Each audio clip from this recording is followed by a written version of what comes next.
Hargai dong, itu dengan risiko segala macam. Jadi Mas Ante bilang ini lebih ruwet di pemerintahan sekarang. Bisa jadi internal kabinetnya atau antara istana sama KIH-nya. Baru kemudian rentetannya KIH sama KMP-nya. Jadi sebetulnya buat PAN jangan-jangan malah nggak ada untungnya sama sekali gitu Bang. Membuat keputusan politik ini. Artinya begini, ini kan keputusan yang punya resiko sangat besar ya. Ini ibaratnya kan pemerintah, kalau saya ibaratkan sebagai sebuah kapal ini sedang menghadapi turbulence, ombak yang sangat besar. Yang seharusnya kan penumpang di dalam itu satu persatu menyelamatkan diri kan. Tapi ini enggak, kita malah masuk ke dalam, mencoba untuk bekerja bersama nakodanya untuk menavigasi situasi ini. Jadi resikonya sangat-sangat besar. Termasuk resiko soal undang-undang MD3 itu kalau ketua MPR, wakil ketua DPR hilang, piye toh?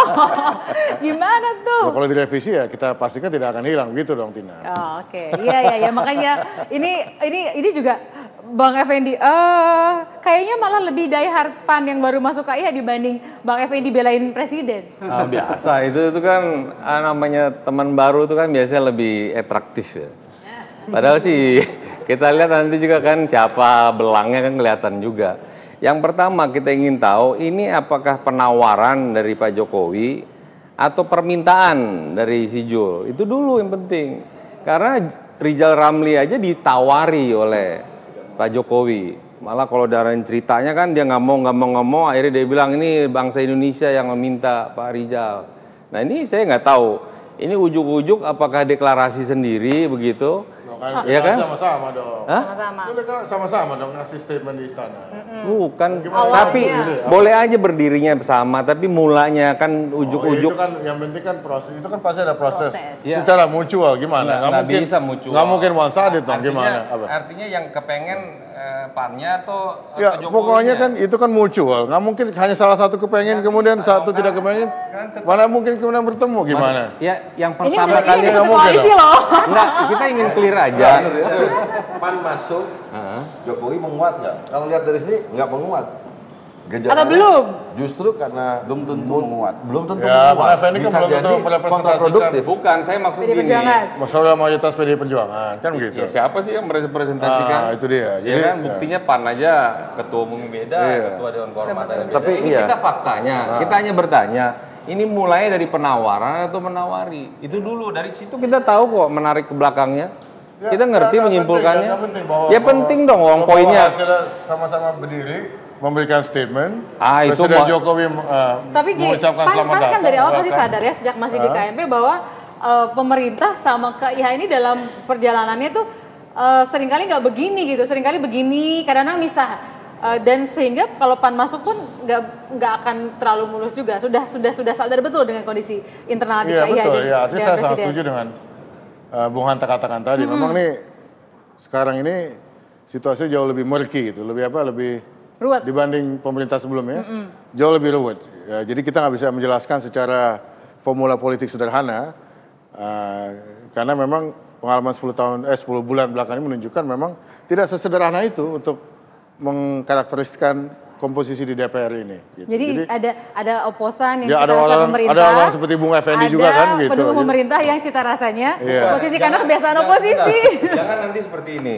Ini hanya kepentingan Jokowi JK saja. Jangan salah loh. Pengorbanan PDI terhadap Jokowi ini 109 anggota DPR itu nggak punya jabatan. Nah kalian yang partai nomor 5 dapat posisi ketua MPR. Ini kan nggak fair. Ini jangan sampai ini kepentingannya diambil oleh Jokowi tapi ke partai tidak ada. Makanya pertanyaan saya, mau nggak kita revisi MD3? Nah, begini. Kan tadi saya bilang. Kan jawab dulu dong. Loh, enggak. Dia awal kalau nggak dijawab buat apa kita? Saya nggak bisa mengatakan sampai. Loh, ini yang kita berdiskusi. Kalau Kata mau, Bu Andi, enakan Demokrat deh penyimbang aja kata. Iya kan? Bahwa PDIP, Bapak dengan PDIP akan bekerja sama sebagai partner. Ya apa? Ya nanti kita diskusikan ini aja dulu langsung terbuka. Kita revisi undang-undang MD3. Ya, saya kan harus saya bukan di DPR. Oke, Bu Andi. Saya kan harus diskusi dulu dengan rekan-rekan saya yang lain.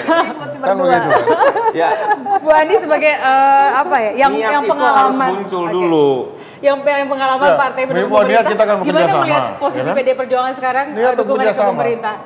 Ya, jadi kan kita lihat PDIP sekarang ini kan serba salah ya. Memang pendukung utama yang mengusung pemerintahan Jokowi. Tetapi dengan semakin bertambahnya koalisi masuk juga memang ada segi positifnya gitu ya bagi KIH sendiri atau pemerintahan Jokowi. Tentu dalam pengambilan keputusan-keputusan terutama di DPR, ini kan harapannya kan gitu kan. Harapannya di DPR nanti suaranya akan bulat untuk mendukung pemerintah. Padahal sebetulnya yang saya lihat juga bahwa KMP juga tidak menjadi oposisi pemerintah gitu loh. Kelihatannya nggak menjadi oposisi beneran gitu ya. Kan kita karena memberi banyak waktu, ya maksudnya ini banyak sekali program pemerintah yang juga didukung ya, didukung oleh KMP. Artinya begini. Tapi nanti setelah kocok ulang pasti jadi oposisi. Apanya? Kalau kocok ulang MD3 pasti jadi oposisi. Nah, itu kan pertanyaannya PAN-nya mau nggak soal dengan di situ. Karena pasti oposisi juga. Karena Demokrat juga diuntungkan juga. Dapat posisi semua. Demokrat bisa saja merubah petanya gitu Kita kan kepentingan kita di DPR dulu dong. Kalau di pemerintah ya pemerintah. Sebagai KIH pasti berpikirnya dengan masuknya PAN dilibatkan dalam proses pengocokan ulang MD3 itu pasti. Betul. Dan itu wajar dong. Tapi Ketua MPR-nya jadi DPDI, wakil ketua DPR-nya jadi PDI. tapi saya bilang, kalau itu dilakukan, ini yang kita bicarakan ini peristiwa elit. Sekali lagi saya ingetin, di depan mata kita ini ada situasi-situasi yang juga di luar dugaan kita semua, situasi yang luar biasa. Menurut saya tidak boleh diremehkan sebagai partai politik bahwa dinamika reaksi masyarakat terhadap masalah-masalah ini yang diakibatkan oleh satu, ruwetnya istana, kedua memang tadi kompleksitasnya memang makin tidak bisa dihandle oleh seorang pemimpin nasional atau pasangan presiden dan wakil presiden yang seperti ini, kan kecenderungannya sekarang udah kelihatan mulai oleng nih sebenarnya, seperti yang disampaikan oleh Pak Amin Rais. Ini kondisi di luar pun begitu gitu loh, bukan cuma Indonesia. Oleh karena ternyata enggak. Jadi pemerintah selalu mengatakan bahwa masalah ini adalah masalah eksternal.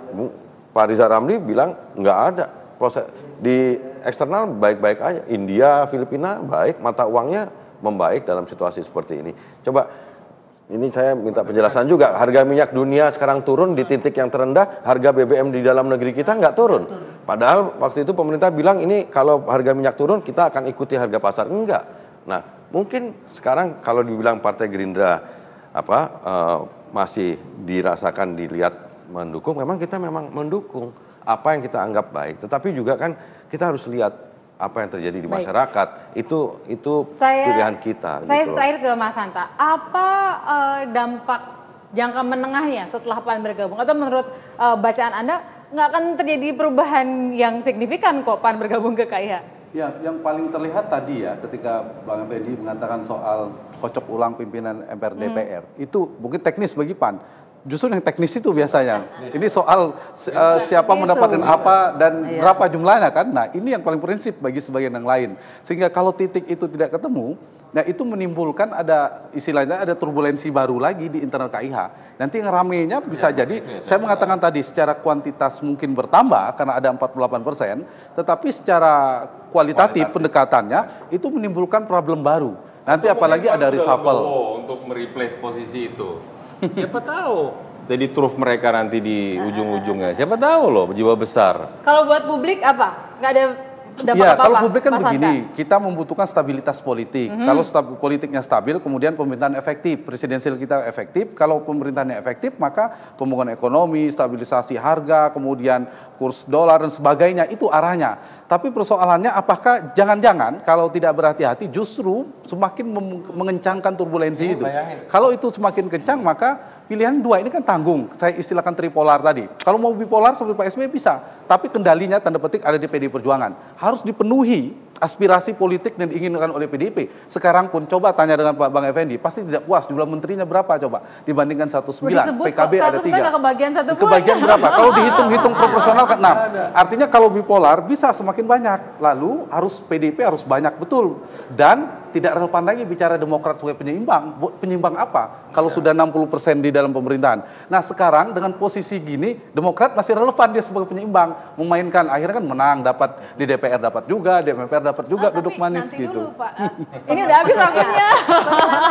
Menjadi partai pemerintah kan juga partai koalisi ini ada yang membelok di tengah jalan Iya, kan? Tapi poinnya gini, kita pasti akan poinnya berlanjut sedikit diskusi aja. ini Ada dua kalau- bilik eksekutif legislatif bertarung sekencang apapun kemudian dipertemukan dua hal. Bangunan konstitusi semuanya, yang kedua adalah kepentingan rakyat. Baik. Kalau mereka komit pada dua hal itu, saya yakin pasti ketemu titik. Terima kasih banyak Bapak-Bapak dan Bu Andi. Kita pasti berlanjut kok bahas ini, terutama nanti setelah MD3 itu. Kita akan tahu bagaimana perubahan signifikan setelah PAN bergabung dengan KIH ini. Saya tertarik dengan apa yang Mas Hanta sampaikan dan kayaknya kalau buat mahasiswa, betul, siswa sekarang tuh kalau ngapalin koalisi itu banyak. Jadi bukan lagi KIH KMP, ada yang penyeimbang, ada ribet istana sendiri, istana sama KIH juga belum tentu beres, KIH sama Ya KMP. mungkin aja kan jiwa mulia demi Jokowi, akhirnya saya lepaskan posisi ketua MPR, bisa Betul. aja. Pengen masuk tuh barang. Ya siapa Agenda tahu iya. Pak Bara Kita nanti tutup malam bijak ini kan. ya, kita ketemu Ditukar dengan Selasa. Menteri Senin tiga ya. depan pukul 7.30 malam waktu Indonesia Barat. Saya Tina Talita, selamat berlahir pekan. Makasih banyak Bang.